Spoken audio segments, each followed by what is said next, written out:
Hi, hello. My name is Lenore Goralik, and I'm a marketing consultant. And in this video, I tell a little bit about who I am and what I do.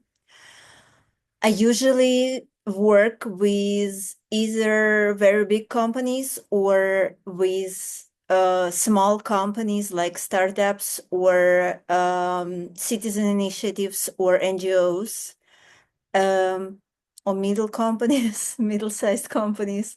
I work with very, very different kinds of projects and corporations. And usually I come into a project or a company or a brand in one of two situations, which are actually very much alike when I think about it. When you need to start something or restart something in marketing terms. So one situation is when a company or a brand needs to start anew. We are startup. We are a new project inside a big company. We are a new brand.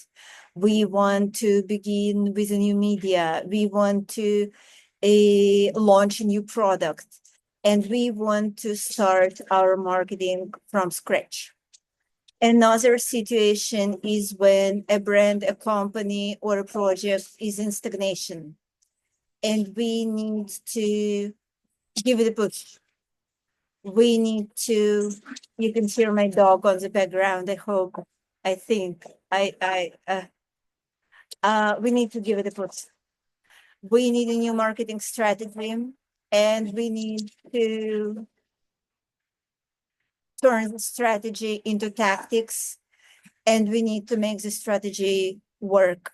We need to put it into real working processes. We need to make sure this strategy doesn't stay on the shelf. We need to make sure this strategy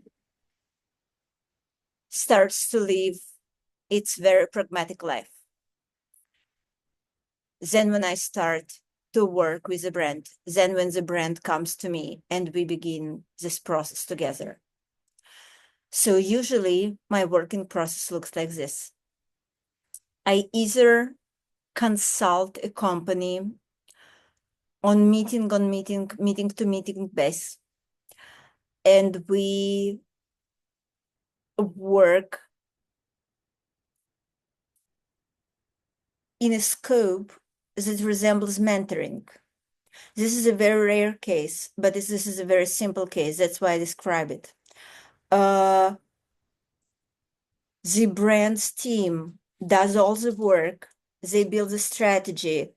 They decide who will implement this strategy. They find the people that probably the team needs in addition to the people they already had.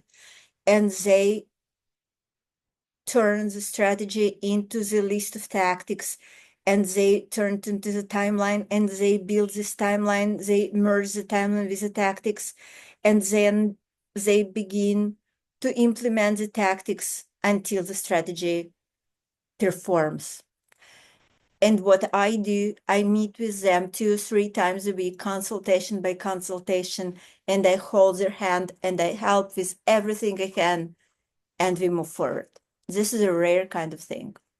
What I usually do, the brand invites me in, and we start from the beginning, and I build the communicational strategy.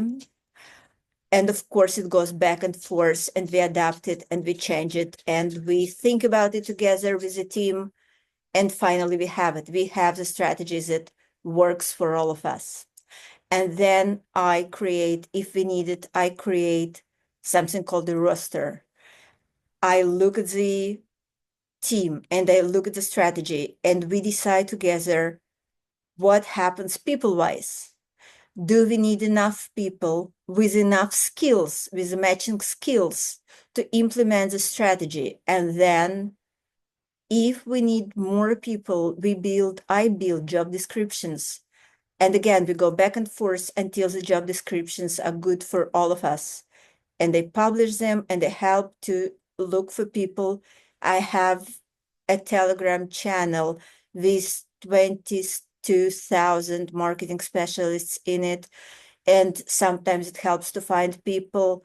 This and my Facebook together, they sometimes work pretty good for finding good people. Sometimes we need another strategy, but sometimes it's enough. We find people, we onboard people, and I do the following step. I turn the strategy into the tactical plan. And then for 3 or 4 months, I work together with the team in order to implement the strategy, to make the strategy really, really work. Now, for me, there are two important things. First, I don't believe in money. I do believe that we need some money, but I don't believe that money solves communicational problems per se. I do believe that money can help, but I don't believe that money is the most important tool in marketing. So I work with something that I call low budget communications. And I try to build all the tactics, all the communicational approaches, all the communicational tactics and strategies on a low budget base as much as possible.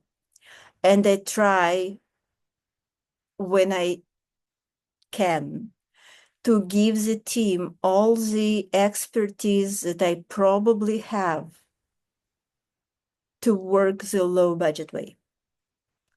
And the second thing about the way I work, there are no tasks that are too small for me.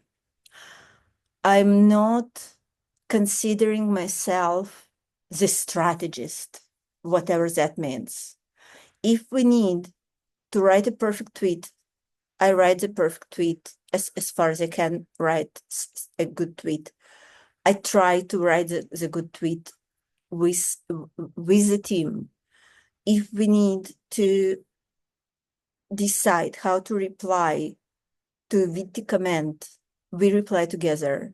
If we need to build a visual for the performance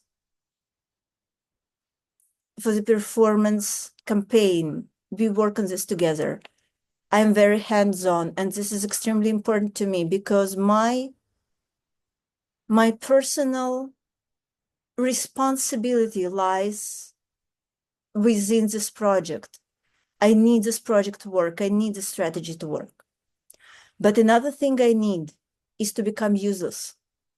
I need this team to stand on its feet when we speak about strategies that we build together. I need it to become absolutely independent from me. I don't want to be something they are connected to endlessly. So in 3 or 4 months, I'm out and the strategy keeps working. This is obligatory. This is extremely important. So this is how I usually work. In addition to that, I teach. Sometimes we need to have a seminar. Sometimes we need to have a training. Sometimes we need to somehow pass my very limited knowledge to the team so that they have all the instruments they need to implement the strategy. We do it. I also teach it at Stockholm School of Economics. I taught a lot in FOIO. This is the Media Institute of Carl Linnaeus University. And I taught a lot in the Russian universities before I had to leave Russia for the political reasons and was called the foreign agent by Putin's administration. But I keep teaching courses and I love teaching, and this is another part of my work as a marketing specialist. So more or less, this is it. I have to name drop, I know. Philip Morris Wargaming, Yandex, manga technology. Who else? Whom else should I talk about? I'm under NDA with most of my clients, but I think you get the scope. And also startups. I love startups because it's an amazing process of beginning something new, of helping people to put their first step forward, to make their first effort and see it work. So this is it. And maybe let's try to work together. Thank you. Bye.